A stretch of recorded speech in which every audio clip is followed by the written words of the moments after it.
Tahimik ang gabi. Ang mga ilaw sa mga bintana ay isa-isang namamatay, ang mga pintuan ay nakakandado, at ang lungsod ay unti-unting lumulubog sa mahimbing na tulog. Ngunit sa isang maliit na kwarto sa itaas ng isang lumang bahay sa San Pablo, isang batang babae ang nakadungaw sa kisam, gising pa rin. Si Clara, 18 anyos, ay hindi makatulog. Sa kanyang dibdib ay mahigpit na nakapulupot ang isang kumot, at sa ilalim ng kanyang unan, may bagay na matagal na niyang kinasanayan, ang kanyang kahoy na rosaryo. Ma, bulong niya, bahagyang lumilingon sa larawan ng kanyang yumaong ina sa altar. Bakit parang lalong hindi ko kayang matulog tuwing may problema ako? Sa ibaba, naririnig ang marahang kaluskos ng hangin. Wala siyang takot sa mga magnanakaw o masamang loob. Ang kinatatakutan niya ay ang bumabalik-balik na kabang hindi niya maipaliwanag, na para bang may humahawak sa kanyang puso tuwing pinipikit niya ang kanyang mga mata. Biglang pumasok sa kanyang isipan ang sinabi ng kanyang Lola Rosenda bago ito pumanaw, 3 taon na ang nakalilipas. Ang gabi, iha, ay hindi lang oras ng pahinga. Doon mas madalas maglakad ang mga anino. Pero kung kasama mo si Maria, walang kadilimang mananatili sa'yo. Hindi niya lubusang naintindihan noon. Akala niya ay katang-isip lamang ito ng isang matandang relihiyosa. Pero ngayong siya ay mag-isa, ramdam na ramdam niya ang bigat ng katahimikan. At ang tanong ay unti-unting lumilinaw sa kanyang puso. Habang ang katawan ko'y natutulog, ang kaluluwa ko ba'y nakaka-relax rin? Sa kabilang dako ng mundo, sa isang malamig na silid sa Roma, isang matandang lalaki ang nakaupo sa isang upuan sa tabi ng bintana. Ang kanyang pangalan ay Papa Leo Rossi. Bagamat naroon siya sa tuktok ng kapangyarihan ng simbahan, ramdam niya rin ang kabiguan, ang bigat, ang takot. Sa kanyang mga daliri, marahang gumugulong ang mga butil ng kanyang rosaryo. Lumapit ang kanyang katulong, si Mario, at nag-alok ng tasa ng tsaa. Kung gusto ninyo po, banal na ama, ani Mario, maaari ko nang isara ang bintana at patayin ang ilaw. Ngunit hindi sumagot si Papa Leo agad. Sa halip, tuminala siya sa langit at sinabi, "Alam mo, Mario, kahit tulog ang katawan, hindi kailanman natutulog ang kaaway. Laging nagmamasid. Laging naghihintay ng pagkakataon." "Banal na ama?" tanong ni Mario, nalilito. Inilapit ng Papa ang kanyang rosaryo sa dibdib. "Iwan mo ito dyan," anya, nang akmang aalisin ni Mario ang rosaryo sa kanyang kamay. Kahit sa tulog, nananalangin ang puso. At sa sandaling iyon, isang kakaibang katahimikan ang bumalot sa silid, hindi ang katahimikan ng kawalan, kundi ang presensya ng isang bagay na banal. Samantala, sa Pilipinas, si Clara ay hindi pa rin makatulog. Ngunit sa kabila ng kanyang pagkabalisa, kinuha niya ang kanyang rosaryo mula sa ilalim ng unan. Pinagmasdan ito, simple, may bahagyang lamat, ngunit mahalaga. Habang kinakalabit ang mga butil, may naramdaman siyang kakaiba. Isang init sa kanyang dibdib. Isang katahimikang unti-unting humahaplos sa kanyang pagkatao. "Birheng Maria," bulong niya, "kung nandito ka, hayaan mong makatulog ako sa iyong piling." Hindi niya alam, ngunit sa sandaling iyon, parang may liwanag na bumalot sa kanyang kwarto. Hindi mata ng tao ang makakakita nito, ngunit ang kaluluwa niya ay naramdaman ito, isang presensya na matagal na niyang hinahanap. At sa unang pagkakataon matapos ang ilang linggo, unti-unti nang bumibigat ang kanyang mga talukap. Ang rosaryo ay nanatiling mahigpit sa ilalim ng kanyang unan. Sa mga mata ng mundo, ordinaryong gabi lang iyon. Ngunit sa kalangitan, isang tahimik na labanan ang patuloy na nangyayari, isang labanan para sa kapayapaan ng kaluluwa, para sa pananatili ng liwanag sa gitna ng dilim. At habang ang mundo ay natutulog, may ilang piling kaluluwa, gaya ni Clara at Papa Leo, na hindi tuluyang nagpapaubaya sa katahimikan ng gabi. Sa halip, pinipili nilang lumaban sa pamamagitan ng panalangin. Ang labang ito ay hindi nangangailangan ng espada, ni sigawan. Isang bulong lang sa gabi, isang hawak sa butil, isang rosaryo sa ilalim ng unan, sapat na upang ipakita sa langit. Narito ako. Nananampalataya. Nagtitiwala. Hindi na malaya ni Clara na nakatulog siya habang mahigpit ang hawak sa rosaryo sa ilalim ng kanyang unan. Ngunit bago pa man sumikat ang araw, may panaginip siyang tila mas malinaw pa sa realidad. Sa panaginip na yon, nasa isang lumang simbahan siya. Tahimik. Maliwanag ang altar kahit walang kandila. Isang matandang lalaki ang nakaluhod sa harap ng tabernakulo, hawak ang rosaryo. May suot itong puting sotana, may singsing sa daliri, at mukhang pamilyar ang kanyang mukha, bagamat hindi niya ito kilala. Lumapit siya, at sa kanyang paglapit, napansin niyang may luha sa mata ng matanda. "Bakit kayo umiiyak?" tanong niya. Ngunit hindi tumingin sa kanya ang lalaki. Sa halip, mahina itong nagsalita, "Kahit sa pagtulog, hindi ko dapat bitawan ang panalangin. Dahil ang kaluluwa ay laging gising sa harap ng Diyos." Nagising si Clara sa mismong sandaling iyon, gising na gising ang kanyang diwa, para bang tinawag siya ng isang santo sa gitna ng kanyang panaginip. Sa daang libong kwento ng mga santo, may mga detalye na madalas hindi nabibigyang pansin. Isa na rito ang simpleng gawin ng pagtulog na may rosaryo sa kamay o sa ilalim ng unan. Para sa marami, ito'y isang romantikong kaugalian. Ngunit para sa kanila, ito ay espiritual na baluti, isang kasanayang nagsasabing, nananatili akong konektado sa langit, kahit sa aking mahina at tahimik na sandali. Isa sa mga halimbawa nito ay si Santa Teresita ng Batang Jesus. Mula pa pagkabata, may malalim na ugnayan si Teresita kay Maria. Isinulat niya sa kanyang aklat ng isang kaluluwa na, "Kapag ako'y natutulog na may rosaryo sa aking dibdib, pakiramdam ko'y nasa mga bisig ako ng ina kong si Maria. At sa kanyang pagyakap, hindi ako natatakot mamatay." Nang siya'y magkasakit at halos hindi na makapagsalita, itinatago niya ang kanyang rosaryo sa ilalim ng unan, hindi para sa sarili lamang, kundi para sa mga kaluluwang hindi na kayang manalangin. Sa isa sa kanyang huling gabi, tinanong siya ng kanyang kasama sa kumbento, "Sister, hindi ka na ba magrorosaryo ngayong gabi?" Mahina ang tinig ni Teresita, ngunit puno ng sigla ang kanyang sagot. "Wala nang lakas ang aking labi, ngunit ang puso ko'y nananalangin pa rin." Isa pang hindi malilimutang halimbawa ay si San Padre Pio. Kilala siya sa kanyang mga stigmata, mga himala, at malalim na ugnayan sa Birheng Maria. Ngunit sa likod ng lahat ng iyon, may isang detalye sa kanyang gabi na paulit-ulit na naobserbahan ng mga madre sa kumbento. Tuwing gabi, bago siya matulog, palaging sinisiguro ni Padre Pio na hawak niya ang kanyang rosaryo. At kadalasan, nakikitang gumagalaw ang kanyang mga labi kahit mahimbing na siyang natutulog. Isang madre ang nagsabi, "Kapag binisita namin siya sa gabi, hindi namin alam kung natutulog ba siya o nagdarasal pa rin." Ayon sa kwento, minsan ay tinangka ng isang madre na alisin ang rosaryo sa kamay ng santo para hindi siya masaktan sa kanyang mga sugat. Ngunit sa mismong sandaling iyon, kahit nahihimbing, mahigpit niyang hinawakan ito at marahang bumigkas ng, "Iwan mo siya. Siya ang kasama ko."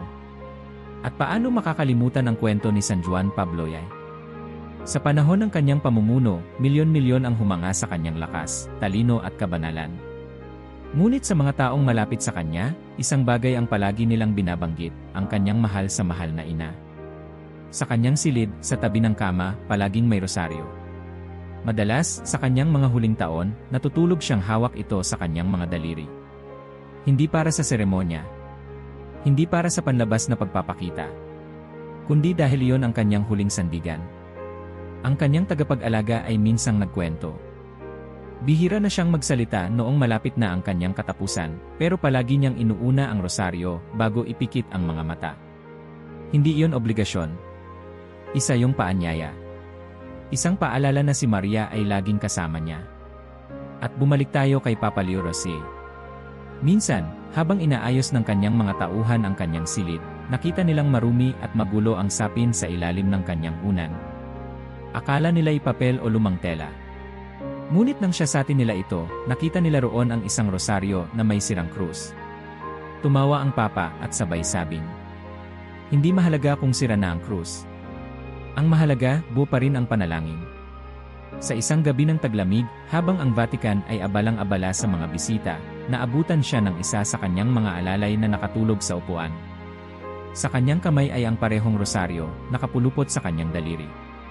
Tinangka ng alalay na dahan-dahang alisin ito, ngunit marahang iminulat ng Papa ang kanyang mata at bulong. "Kahit tulog ako, ako'y patuloy na nananalangin. Huwag mong alisin sa akin ang sandata ko." Ang mga santong ito ay hindi perpekto. Sila'y mga taong dumanas ng takot, sakit, pangungulila. Ngunit sa kabila ng lahat ng iyon, nanatili silang nakaugat sa panalangin na hindi kailanman natutulog. Sa katahimikan ng gabi, habang ang mundo ay nagpapahinga, pinipili nilang sumuko sa pananampalataya, isang pagsuko na nagsisimula sa maliit na kilos, paglalagay ng rosaryo sa ilalim ng unan. At bumalik tayo kay Clara, na sa umagang iyon ay tila mas magaan ang pakiramdam. Habang nag-aalmusal, pinagmamasdan niya ang kanyang rosaryo, hawak sa mesa. Bigla siyang napatahimik. Parang may kakaiba kagabi, bulong niya. Hindi niya maipaliwanag ang kanyang panaginip. Pero ramdam niya ang mensahe. Ang kanyang ginagawa ay hindi lamang ritual ng alaala, ito ay isang koneksyon sa mga banal na naglakad bago siya, at sa mga tulad niyang naghahanap ng kapayapaan. Dahil sa maliliit na kilos, sa tila pangkaraniwang gawi, doon madalas dumadaloy ang biyaya ng Diyos. At habang inaalala ni Clara ang mukha ng matandang nakita niya sa kanyang panaginip, hindi niya alam na sa susunod na gabi, mas mailalim na ang kanyang panalangin. Sa sumunod na gabi, muling inilagay ni Clara ang rosaryo sa ilalim ng kanyang unan. Hindi dahil sa panaginip, kundi dahil may kung anong nabuhay sa kanyang loob, isang pakiramdam na hindi niya maipaliwanag, pero hindi rin niya maipagkakaila. Habang nakahiga, naisip niya ang kanyang Lola Rosenda, ang matandang babaeng tila laging may panalangin sa labi. Isang alaala ang biglang sumilay sa kanyang isip. Clara, sabi ni Lola isang gabi habang sila'y nasa silong, bago ako matulog, palaging narito to. Itinuro niya ang ilalim ng kanyang unan. Hindi ko na kayang laging magrosaryo sa bibig, pero ang rosaryo ay parang anak ko.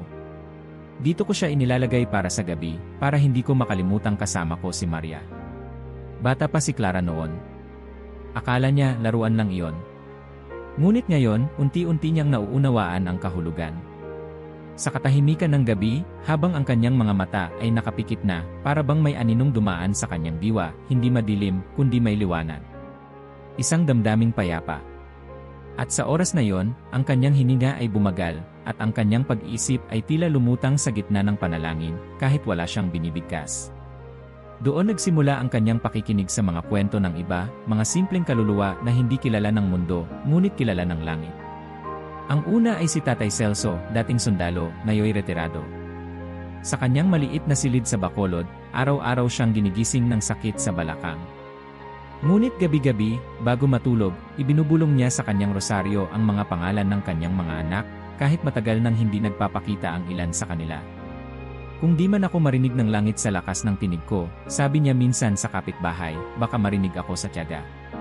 Isang gabi, nang hindi niya namalayang nakatulog sa kanyang upuan, nakita siya ng kanyang bunsong anak na lalaki, si Riwel. Hawak pa rin ng matanda ang rosaryo sa kanyang palad. Hindi makapagsalita si Riwel. Noon niya lang muling nasilayan ang kanyang ama pagkatapos ng halos 5 taon.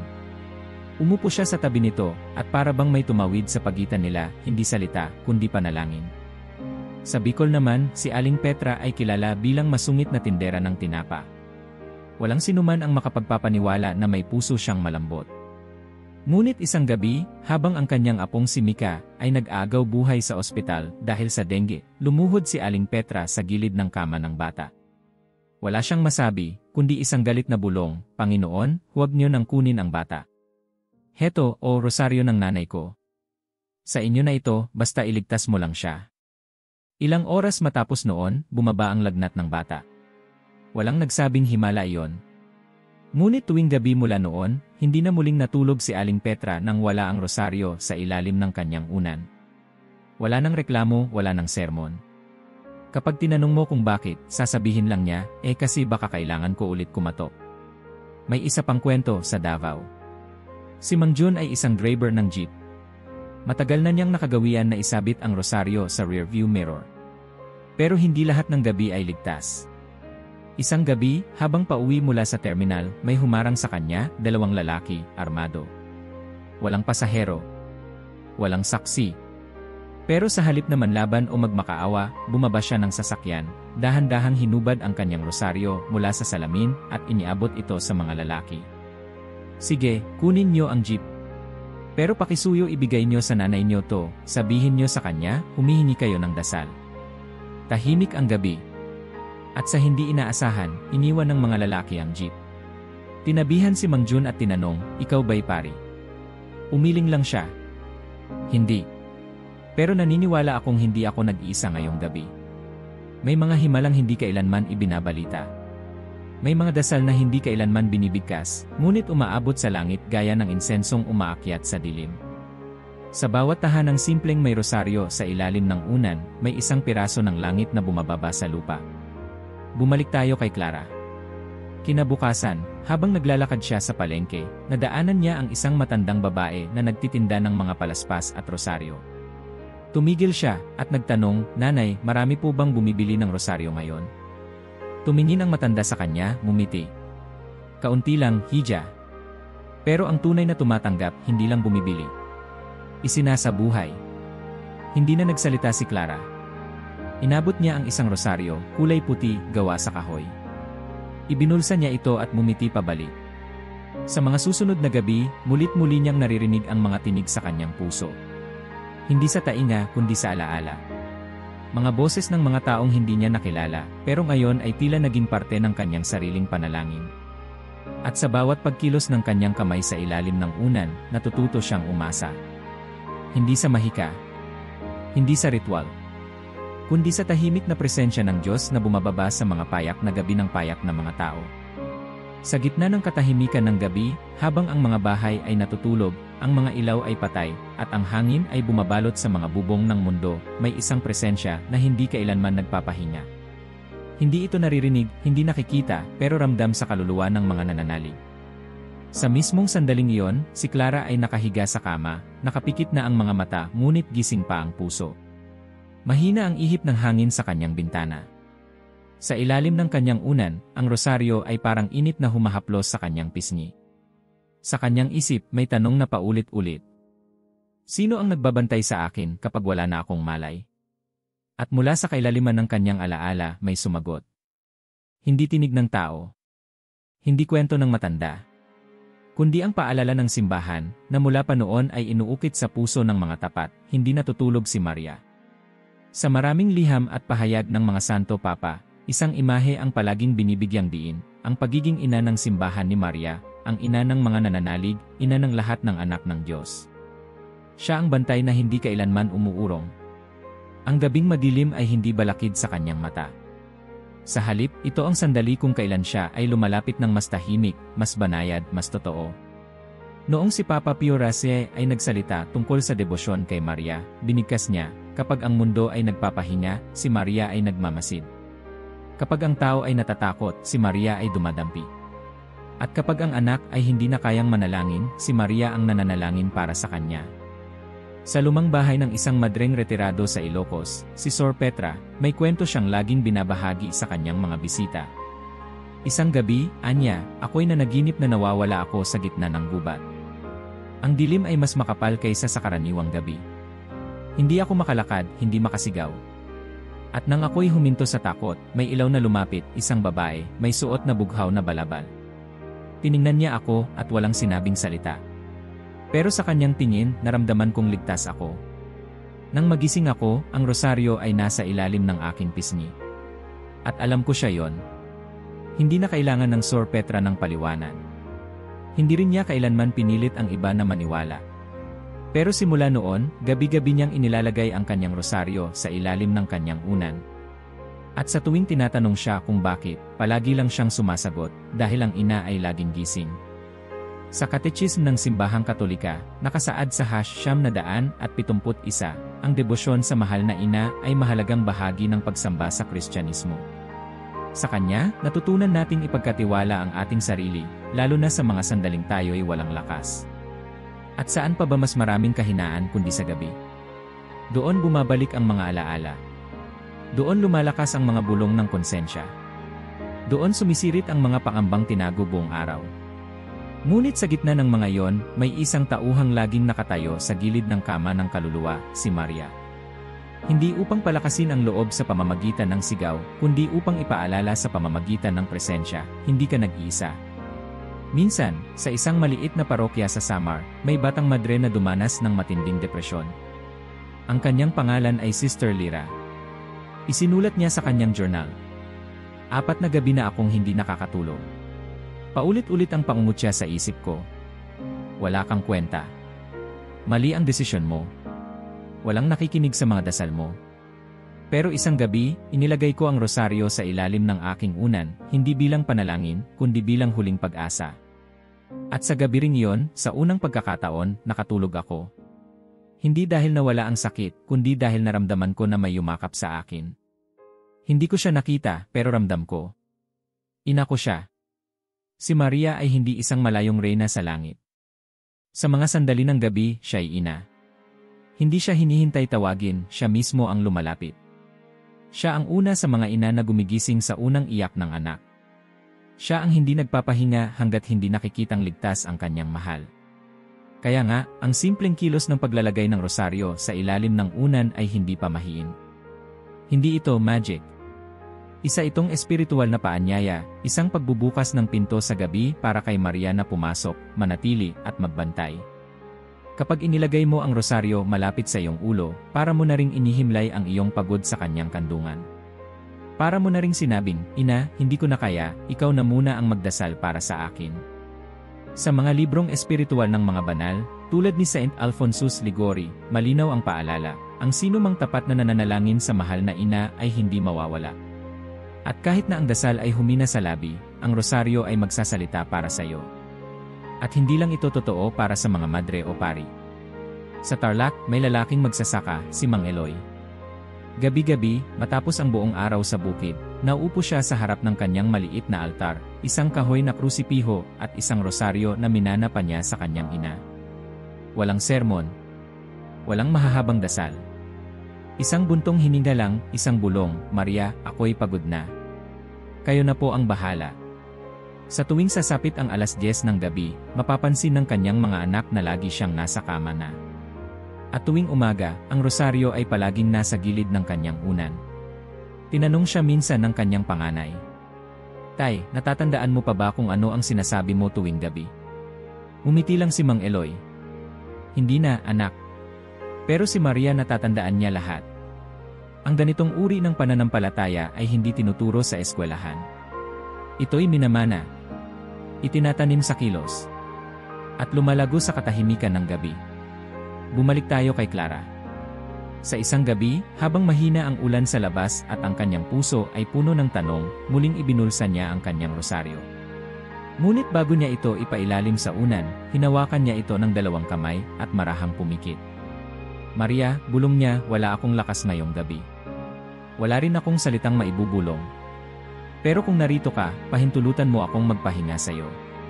At marahil, tulad ng libu-libong gabi sa buong mundo, walang yumanig sa lupa, walang ilaw sa langit. Ngunit sa mismong sandaling iyon, isang matahimik na presensya ang dumapo sa silid. Walang tunog. Walang galaw. Ngunit ang kanyang kaluluwa, gaya ng kay Sister Lyra, kay Sor Petra, kay Mang Eloy ay alam ito. Hindi siya nag-iisa. Sa gitna ng dilim, may isang ina na hindi natutulog. At habang ang kanyang mga anak ay nagpapahinga, siya ay gising, nagbabantay, at patuloy na dumadalangin. May mga panalangin na sinisigaw. May mga dasal na bumubulwak mula sa sugatang puso. May mga dasal din na paulit-ulit na binibigkas gaya ng mantra, tila umaapaw sa debosyon. Ngunit may mga gabi rin, gaya ng sa kay Clara ngayon, kung saan ang katahimikan ay mas malakas kaysa sa lahat ng salita. Hindi siya umiiyak. Hindi siya nagsasalita. Nakahiga lamang siya, ang kanyang kamay ay nasa ilalim ng unan, at sa pagitan ng kanyang mga daliri, naroon ang mga butil ng rosaryo. Dahan-dahan niyang pinisil ang mga ito, isa-isa, parang sinusukat ang bigat ng bawat misteryo.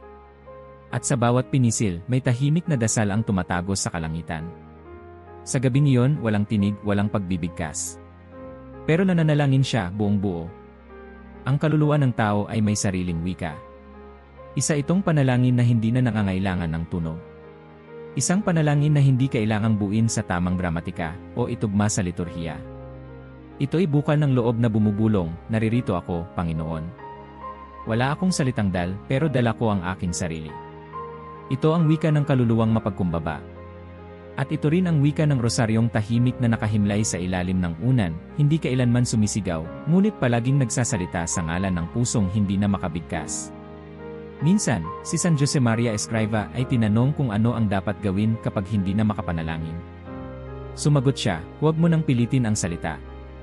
Tumahimik ka. Hayaan mong ang puso mo ang magsalita.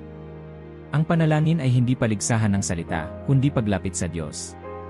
Sa mundo ng mga banal, maraming halimbawa ng pananalangin sa pamamagitan ng katahimikan. Si Santa Teresa ng Villa, sa kanyang Interior Castle, ay nagsabing, ang panalangin ay hindi sa dami ng salita, kundi sa lakas ng pag-ibig na nagmumula sa loob. Sa isang tagong monasteryo sa Bukidnon, may isang ermitanyo, si Brother Elias, na halos hindi nagsasalita. Araw-araw, makikita siyang nakaupo sa kanyang maliit na bangko, hawak ang rosaryo, nakapikit, tahimik. Wala sa kanyang kilusan ang nagsasabing siya ay nananalangin, ngunit ang kanyang presensya ay tila sumisigaw ng kabanalan. Isang batang seminarista ang minsang lumapit sa kanya at nagtanong, "Brother, ano po ang sinasabi niyo sa Diyos buong araw?" Dumilat si Brother Elias at mumiti. "Wala," sagot niya. "Ako lang. Siya lang. Kami lang." Iyon na ang dasal. Ang pananalangin sa katahimikan ay hindi kawalan ng pananampalataya. Sa halip, ito ang pinakamataas na anyo nito. Sa katahimikan, hindi mo pinipilit si Diyos na sumagot. Hinahayaan mong siya ang mangusap sa iyo. Kaya't ang rosaryong inilalagay sa ilalim ng unan ay nagiging tanda, hindi ng kabuuang kaalaman sa misteryo, kundi ng kabuuang pagtitiwala sa misteryo. Sa panlabas, isa lang itong bagay na kahoy o plastik. Ngunit sa mata ng langit, ito ay isang panata. Isang bitbit ng pusong marunong magsuko. Sapagkat ang pinakamakapangyarihang panalangin ay hindi laging mula sa labi, kundi mula sa puso na marunong sumuko. Si Clara, habang nararamdaman ang bigat ng isang araw na puno ng emosyon, ay hindi na nagsumikap bumigkas ng dasal. Sa halip, bumulong na lang siya, "Kayo na po ang bahala."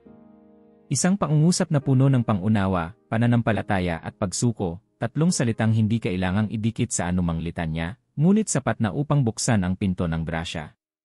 Sa mga monasteryo, ang mga mongha ay may oras ng tinatawag na adoration in silence. Walang awit. Walang panalangin sa bibig. Ang lahat ay nakatuon lamang sa presensya. Presensya ni Kristo. Sa katahimikang iyon, sinasabing ang Diyos ang siyang nananalangin sa loob ng ating mga kaluluwa. Minsan, sa isang retreat house sa Tagaytay, isang guro na malapit nang mawala sa pananampalataya ang lumapit sa isang madre. "Madre, anya, hindi na ako makapanalangin. Hindi ko na alam kung totoo pa si Diyos." Tahimik ang madre, ngunit marahang inilagay sa palad ng guro ang isang rosaryo. "Hindi mo kailangang magsalita," bulong ng madre. "Hawakan mo lang yan. Ibigay mo ang gabi sa kanya." Sa katahimikan, naririnig din niya ang sigaw mo. At sa gabing iyon, sa ilalim ng kanyang unan, ang rosaryo ay hindi lamang naging panalangin, ito ay naging tulay. Mula sa isang pusong tuyot, patungo sa isang Diyos na hindi kailanman napapagod umunawa. Bumalik tayo kay Clara. May natutunan siya sa mga gabing lumipas, na hindi laging kailangan ng mahahabang dasal. Na may mga gabi na ang panalangin ay isang buntong hininga, isang pagdama, isang katahimikang punang pag-asa. May mga dasal na parang bulong sa hangin. May mga panalangin na tila walang laman sa bibig, pero punang pananampalataya sa puso. At ang Diyos, na mas marunong kaysa sa tao, ay nakikinig hindi lang sa sinasabi ng labi, kundi sa tibok ng loob. Kaya tuwing gabi, sa bawat pagdantay ng kanyang pisngi sa unan, sa bawat paghawak niya sa kanyang rosaryo, si Clara ay muling bumubulong, hindi sa salita, kundi sa intensyon. "Panginoon, narito ako. Ina, bantayan mo ako. Kaluluwa ko'y sayo." At iyon na ang panalangin. Tahimik. Buo. At nauunawaan ng langit. Habang tumatagal ang mga gabi ni Clara, hindi na lamang siya basta natutulog, siya ay dahan-dahang natututo. Mula sa simpleng pagbabalik ng isang nakalimutang gawi, unti-unti siyang inaakay ng pananampalataya sa mas malalim na pagkaunawa. Isang gabi, habang binabasa niya ang isang lumang librong iniwan ng kanyang ina, may isang pangungusap na tumimo sa kanyang puso. Ang rosaryo ay ang ebanghelyo sa kamay ng isang ina, ang espada sa kamay ng isang anak, at ang tulay sa pagitan ng kaluluwa at langit. Napaisip siya, ganito ba kalalim ang kahulugan ng rosaryo sa simbahan? Ang sagot ay isang matibay na, mula sa mga santo, mga papa, mga doktrina, at sa mismong tradisyon ng simbahan sa loob ng maraming siglo. Noong taong 1883, isang santo papa ang lumitaw na tila isinilang upang muling buhayin ang apoy ng rosaryo sa simbahang Katoliko. Siya ay si Papa Leo XIII, na kalaunay kilala bilang Papa ng Rosaryo. Sa kabuuan ng kanyang pontipikado, sumulat siya ng 13 ensiklikang nakatuon lamang sa rosaryo. Isa sa pinakatanyag ay ang Supremi Apostolatus Officio, kung saan idineklara niya: ang banal na rosaryo ay itinaguyod upang pahupain ang galit ng Diyos at humingi ng tulong ng mahal na ina. Isa itong mabisang pananggalang sa mga sakit ng lipunan. Hindi ito pagmamalabis. Ito'y batay sa mga konkretong karanasan ng simbahan, tulad ng labanan sa Lepanto noong 1571, isang sandaling tila imposibleng manalo ang puwersa ng Kristyanismo laban sa dambuhalang hukbong Muslim. Ngunit sa tulong ng panalangin ng Rosaryo na ipinag-utos noon ni Papa Pio nanalo ang hukbo ng Katoliko. Sa pasasalamat, itinatag ng Papa ang kapistahan ng Our Lady of the Rosary tuwing Oktubre 7. At sino ba ang makakalimot sa aparisyon ng Birheng Maria sa Fatima noong 1917? Tatlong batang pastol ang nakakita kay Maria at ang kanyang pinakakilalang panawagan ay, "Magdasal kayo ng rosaryo araw-araw upang makamit ang kapayapaan sa mundo at ang katapusan ng digmaan." Hindi ito simpleng panawagan. Isa itong tagubili ng langit na nananatiling makapangyarihan sa bawat henerasyon. Sa Catechism ng Simbahang Katoliko, #2678 nakasaad, ang debosyon sa Birheng Maria, lalo na sa pamamagitan ng rosaryo, ay lumalapit sa atin sa buhay ni Kristo. Si Maria ay ina ng panalangin, sa kanyang halimbawa, natututo tayong manalangin mula sa puso. Kaya't ang rosaryo ay hindi isang pauso o pamahiin, kundi isang opisyal na kasangkapan ng simbahan upang isabuhay ang ebanghelyo. Bawat misteryo ay isang paalala ng buhay, pagkamatay at muling pagkabuhay ni Jesus. Sa pagsasalita ng bawat Aba Ginoong Maria, inuulit ng puso ang pagsang-ayon ng isang alipin ng Panginoon sa plano ng Diyos. Si San Juan Pablo sa kanyang apostolikong liham Rosarium Virginis Mariae, ay nagsabi, ang rosaryo, bagamat Marian sa karakter, ay isang panalangin sa sentro ng Kristolohiya. At sa parehong dokumento, binigyang diin niya ang kahalagahan ng tahimik na kontemplasyon ng bawat misteryo, hindi lamang ito pagbibigkas, kundi isang uri ng pagninilay. Kaya't ang rosaryo ay hindi lamang dasal ng bibig, kundi dasal ng isip at higit sa lahat, dasal ng puso. Sa mga parokya sa buong mundo, lalo na sa Pilipinas, ang rosaryo ay naging bahagi na ng buhay. May mga barangay na ginagawang block rosary, umiikot ang imahen ng Birheng Maria sa bawat tahanan upang tipunin ang mga kapitbahay sa panalangin. May mga lola na kahit hirap ng maglakad, sinisigurado pa ring makadalo sa Flores de Mayo, bitbit ang kanilang lumang rosaryo. May mga magulang na, sa gitna ng problema sa trabaho o sa pag-aasawa, ang tanging nalalabing sandigan ay ang mga butil ng dasal. Ang lahat ng ito ay pinagtitibay ng simbahan. Hindi lamang ito tradisyon, ito ay buhay na pananampalataya. Minsan, isang binatang seminarista ang nagtanong sa kanilang spiritual director, "Father, bakit po may mga nagsasabing luma na ang rosaryo, na dapat raw ay mas modernong paraan ng pagdarasal ang gamitin?" Ngumiti ang pari at sagot niya, "Anak, ang rosaryo ay parang puso ng ina.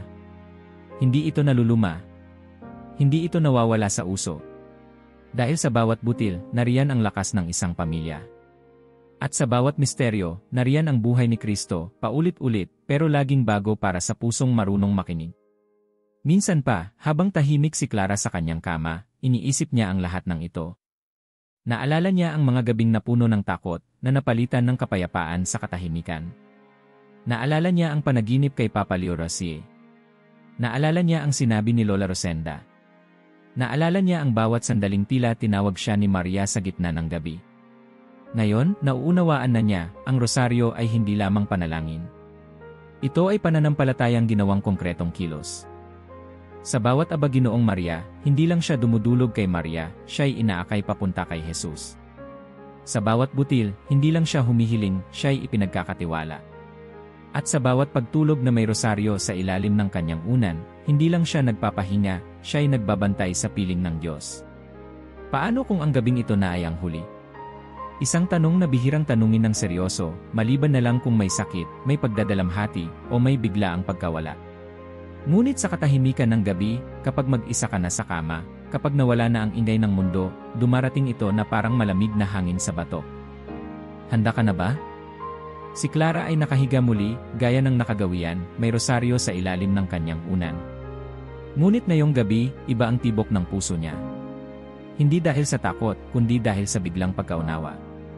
Habang pinakikiramdaman niya ang bawat hininga, ang bawat pintig ng kanyang dibdib, naisip niya, kung ako'y tatawagin ngayon, ano ang madadatnan sa akin ni Diyos? Minsan sinabi ng isang matandang madre sa isang retreat, dapat matutong matulog na parang huling gabi na. Hindi dahil gusto mong mamatay, kundi dahil gusto mong maging handa sa puso, sa isip, sa kaluluwa. Ang ganitong pagninilay ay hindi nakatatakot. Sa katunayan, ito ang pinakamatapang. Sapagkat ang totoong pananampalataya ay hindi natatapos sa buhay na ito, kundi nagsisimula roon sa pagtawid sa kabilang daigdig. Si Santa Teresita ng Batang Jesus, habang nasa huling yugto ng kanyang karamdaman, ay hindi na kayang dasalin ang kanyang mga panalangin gaya ng dati. Ngunit ang kanyang rosaryo ay laging nasa kanyang mga daliri, kahit nanlalambot na ang kanyang katawan. Isang huling bulong na naitala sa kanyang journal. Hindi ko na kayang magsalita, ngunit ramdam ko sa aking mga butil ang presensya ng langit. Ilang araw matapos noon, siya ay pumanaw, matahimik, tila natutulog lamang. Sa kanyang huling gabi, walang sermon, walang liwanag, kundi rosaryong nakapulupot sa kanyang maputlang kamay. Ganito rin ang huling gabi ni San Padre Pio. Bago tuluyang mawala ang kanyang hininga, hiningi niya sa kanyang mga kapatid sa kumbento, "Iabot ninyo sa akin ang rosaryo." At habang mahina ang kanyang hininga, binigkas niya ang huling aba Ginoong Maria, habang papikit na ang kanyang mga mata. Ang kanyang kamay ay mahigpit na nakahawak sa rosaryo hanggang sa huli. Sa mga banal, ang kamatayan ay hindi pagtatapos, ito ay pagtanggap. At ang rosaryo ay hindi naging kasangkapan ng takot, kundi kasangkapan ng pagsuko. Sa isang ospital sa Quezon City, isang lalaking pasyente, si Mang Rado, ay may stage 4 cancer. Wala na siyang lakas upang magsalita. Ngunit ang kanyang asawa ay laging naglalagay ng rosaryo sa kanyang kamay tuwing gabi. Noong huling araw ng kanyang buhay, nagulat ang nurse nang makita si Mang Rado na nakangiti habang nakapikit. Akala nila'y tulog siya. Ngunit hindi na siya gumising. Sa ilalim ng kanyang unan ang rosaryo. Sa kanyang dibdib, isang maliit na krus. Wala siyang sinabing pamamaalam, ngunit para sa kanyang pamilya, malinaw ang mensahe, ibinigay ko na ang lahat. Tapos na ang laban. Ang huling gabi ay maaaring dumating sa sinuman, sa oras na hindi natin alam. Ngunit ang kaluluwang natutong manalangin, ang pusong humawak sa rosaryo tuwing gabi, ay hindi nabibigla. Sapagkat ang kanyang pagtulog gabi-gabi ay pagsasanay sa pagtitiwala. Ang rosaryo sa ilalim ng unan ay hindi lamang para sa kapayapaan ng gabi, kundi para sa paghahanda sa kawalang hanggan. May isang paring tagapayo sa isang seminaryo sa Cebu, si Father Inigo. Kilala siya sa kanyang matalas na homilya, ngunit higit sa lahat, sa kanyang tahimik na kabanalan. Noong siya'y inatake sa puso, walang kahit isang salita ang kanyang nasambit. Ngunit nang dumating ang mga seminarista sa kanyang silid, nakita nila siya sa kama, wala ng buhay, at ang kanyang rosaryo, mahigpit na nakapulupot sa kanyang palad. Isang seminarista ang lumapit, pinunasan ang kanyang mga mata, at sinabi, si Father Inigo na natili hanggang huli. Hindi siya sumuko dahil araw-araw niyang isinusuko ang kanyang gabi kay Maria. Maraming tao ang takot sa kamatayan sapagkat hindi nila ito kilala. Ngunit para sa mga tapat, ang gabi ng kamatayan ay isa lamang paglipat ng tahanan mula sa pansamantala tungo sa walang hanggan. At kung sakaling ito nga ang huling gabi, anong mas makapangyarihang tanda ng pananampalataya ang maaaring ialay, kundi ang rosaryo? Hindi ito nakangako ng buhay na walang sakit, ngunit ito'y nagsusumpa ng paglalakbay na may kasama, ang ina na hindi nag-iwan. Bumalik tayo kay Clara. Nakapikit siya ngayon, at sa kanyang pagninilay, unti-unting bumaba ang kanyang takot. Ang tanong na dati nakapanlumo, handa na ba ako kung tatawagin ngayong gabi? Ay napalitan ng isang malumanay na sagot mula sa kanyang puso. Kung kasama ko si Maria, kahit ang huling gabi ay tahanan. Ngayon, ang kanyang rosaryo ay hindi na lamang panangga. Isa na itong panata, isang tanda ng bawat na sinasabi niya sa Diyos araw-araw. Sa kanyang panaginip, muli siyang bumalik sa lumang simbahan na una niyang nakita sa kanyang panaginip noon. Ngunit ngayon, wala nang matandang lalaki roon. Sa halip, isang babaeng nakasuot ng bughaw ang naroon, nakaluhod, nakayuko. Lumapit siya. Maria, bulong niya. Tumango ang babae. At sa kanyang mata, nakita ni Clara ang kanyang sarili, isang batang natutong muling manalig, hindi sa ingay, kundi sa katahimikan ng gabi. Nagising siya bago ang madaling araw, ngunit hindi siya pagod. Tahimik siyang bumangon, umupo sa gilid ng kama, at ibinalik ang rosaryo sa tabi ng unan. Walang kailangan pang sabihin. Dahil kung ito man ang huling gabi, handa na siya, hindi dahil siya ay perpekto, kundi dahil ang kanyang puso ay nasa piling na ng Diyos. Hindi lahat ng gabi ay payapa. May mga gabing kahit anong pilit mong ipikit ang mga mata, ayaw tumigil ang isip. May mga gabing kahit anong dasal ang buin ng labi, tila walang sagot ang langit. At may mga gabing hindi lang katawan ang pagod, pati ang kaluluwa ay sugatan, pilay, at tila naliligaw. Ito ang mga tinatawag ng mga mistiko bilang gabi ng kaluluwa. At sa mga panahong iyon, ang rosaryo, kahit nakatago lamang sa ilalim ng unan, ay nagiging tanglaw sa kadiliman. Isang gabing ganito ang naranasan ni Clara. Walang malinaw na dahilan. Walang nangyaring masama. Ngunit habang siya ay nakahiga, bigla na lang bumigat ang dibdib niya. Parang may humihigop ng lahat ng liwanag sa kanyang loob. Parang walang halaga ang lahat ng nagawa niya. Parang biglang hindi na siya marunong manalangin. Tinitigan niya ang kisem. Walang luha, pero ang puso niya ay umiiyak. Hinawakan niya ang rosaryo, ngunit wala siyang masambit. Ang dating init na nararamdaman niya tuwing gabi ay parang nawala. Para bang inabandona. Nasaan ka, Panginoon? Tanong niya sa loob-loob. Pati po ba kayo tahimik ngayon? Minsan, ito ang pinakamasakit, ang katahimikan ng Diyos. Ngunit si San Juan ng Cruz, sa kanyang aklat na Ang Madilim na Gabi ng Kaluluwa, ay nagsabi, kapag ang kaluluwa ay dinala ng Diyos sa madilim na gabi, hindi ito parusa, kundi paglilinis. Hindi ito pagkawala, kundi paghahanda sa pagkakaisa. Ang gabi ng kadiliman ay hindi tanda ng pagkakalimot ng Diyos. Ito'y daan ng paglago. Isang pagsubok kung ang pananampalataya ay nakaugat sa damdamin o sa tiwala. Sa ganitong mga gabi, ang rosaryo ay tila walang laman. Wala kang gana. Walang lakas. Ngunit sa mismong paghawak mo sa rosaryo, kahit walang salita, doon ka nagsusuko. Doon ka sumusubok na kumapit kahit walang nararamdaman. Si Santa Teresa ng Calcutta, Mother Teresa, ay halos 5 dekada ring dumanas ng espiritual na kadiliman.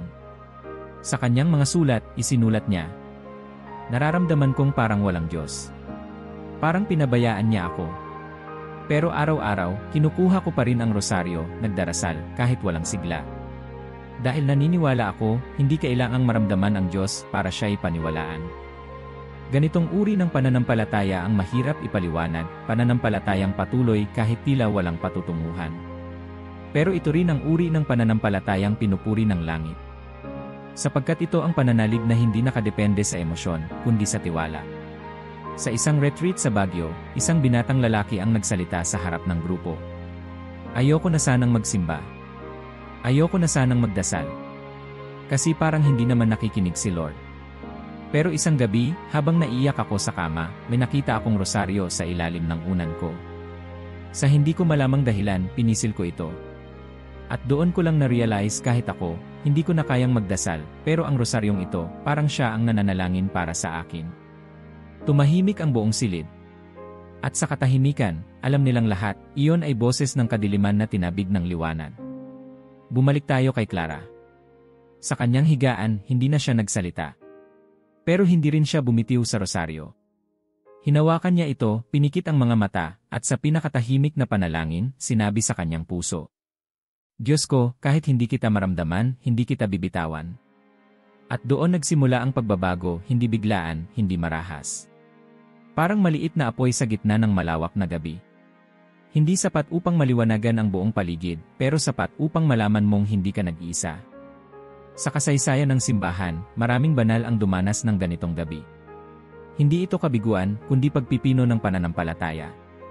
Sa kanilang mga madidilim na gabi, kumapit sila sa rosaryo, hindi para makatanggap ng sagot, kundi para manatiling matapat. May isang misyonaryong madre sa Cotabato, si Sister Magdalena. Sa loob ng 20 taon ng paglilingkod, nawalan siya ng mga kasamang madre, naranasan ang digmaan, at minsang nakidnap ng mga rebelde. Nang siya'y makalaya, tinanong siya kung paano siya nabuhay sa panahong iyon ng takot. Ang sagot niya, simple lang. Sa bawat gabi, kahit may takot, hinahanap ko lang ang rosaryo. Kahit hindi ko mabuo ang dasal, alam kong kasama ko ang langit. Kapag ang lahat ay madilim, ang rosaryo ang liwanag. Hindi mo kailangang maging madre, pari, o santo upang maranasan ang madilim na gabi. Maaaring isa kang estudyante na hindi na alam ang patutunguhan. Isang ina na hindi na alam kung paano bubuhayin ang pamilya. Isang anak na hindi na makausap ang magulang. Isang kaluluwang pagod na sa katahimikan ng Diyos. Ngunit sa gitna ng kadiliman, ang rosaryo ay nananatili. Hindi ito nagsasalita, pero ito ay nagpapaalala. May isang ina na hindi natutulog. May isang Diyos na hindi nakakalimot. At may isang pananampalatayang kailangang yakapin kahit walang nararamdaman. Ang gabi ay hindi katapusan. Ito ay daan patungo sa bukang liwayway. At sa tuwing isusuko mo ang iyong gabi, ang iyong kalungkutan, ang iyong katahimikan sa ilalim ng unan kung saan naroroon ang rosaryo, tinatanggap mo ang liwanag kahit pa hindi mo pa ito nakikita. Bumalik si Clara sa kanyang paghinga. Mabagal. Tahimik. Hindi pa rin ganap ang liwanag sa kanyang damdamin. Ngunit sa kanyang kamay naroon ang rosaryo. At sa kanyang puso naroon ang katotohanan.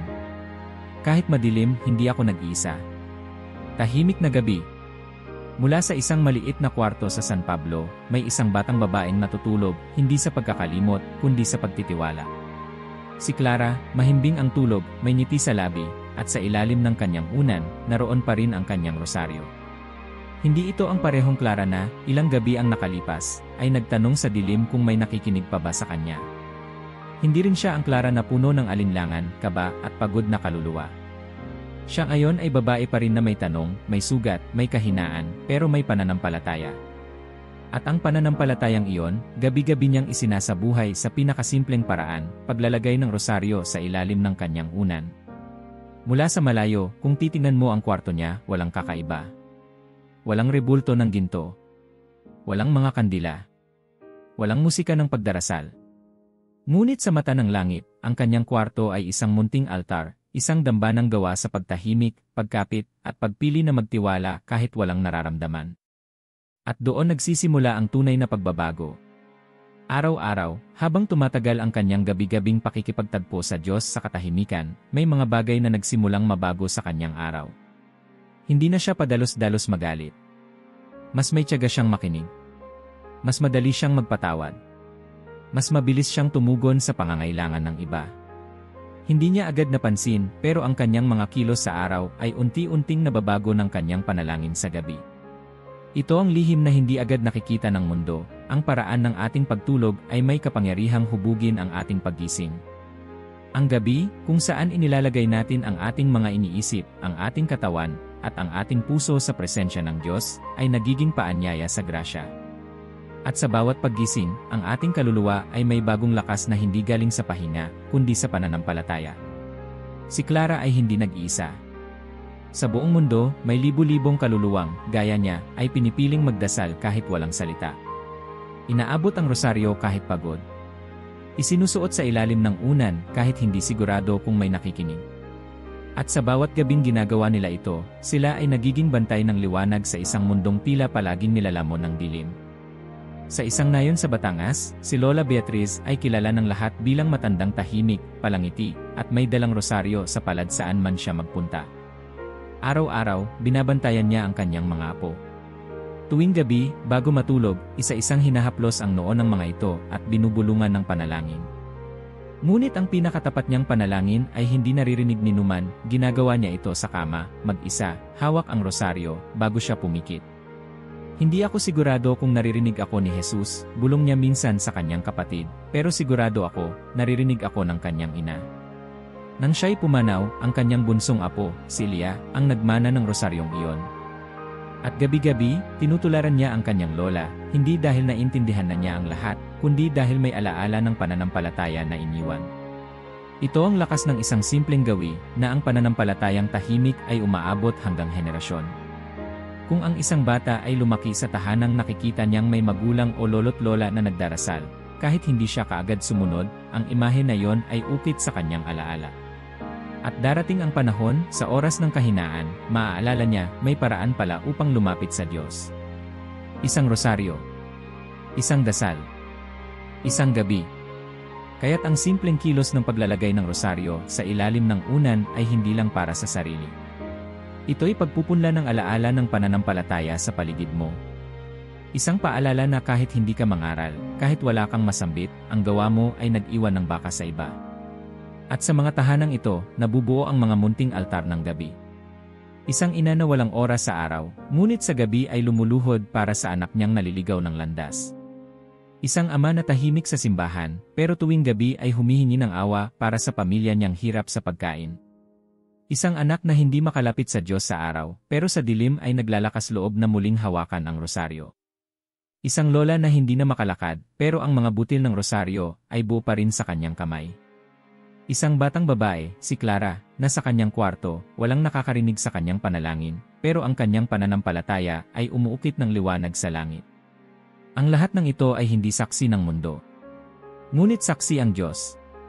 At ngayon, kung ikaw na nagbabasa nito ay tinatawag rin sa pananampalatayang tahimik ngunit totoo, hayaan mong sabihin ko ito sa iyo, kaibigan, ang rosaryo sa ilalim ng iyong unan ay hindi maliit na bagay.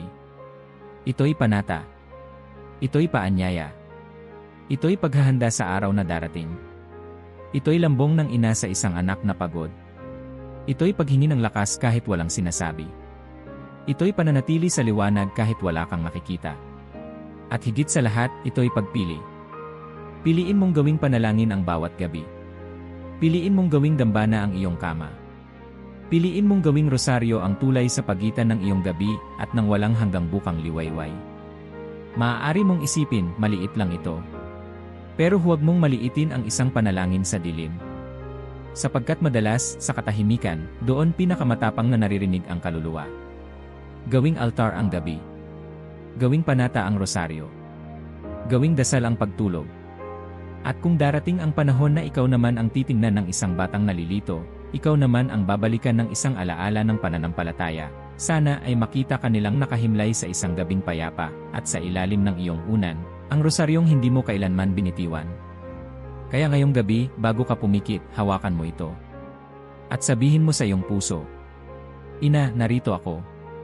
Diyos ko, sa iyo ang aking pahinga. Sa bawat gabi, sa bawat butil, sa bawat katahimikan, ang aking kaluluwa ay sa inyo. Ito ang huling panawagan ng librong ito. Hindi para matapos ang dasal, kundi para simulan mo na. Ituloy mo ito, gabi-gabi. At hayaan mong ang maliit na altar ng iyong gabi ay maging daan ng liwanag para sa mga darating na henerasyon. Ito ang panalangin ng kaluluwang gising. Ito ang panata ng mga banal. Ito ang lihim ng rosaryo sa ilalim ng iyong unan. Kung nagustuhan niyo ang kwento, huwag kalimutang i-like ang video at mag-subscribe sa aming channel para sa mas marami pang makabuluhang nilalaman.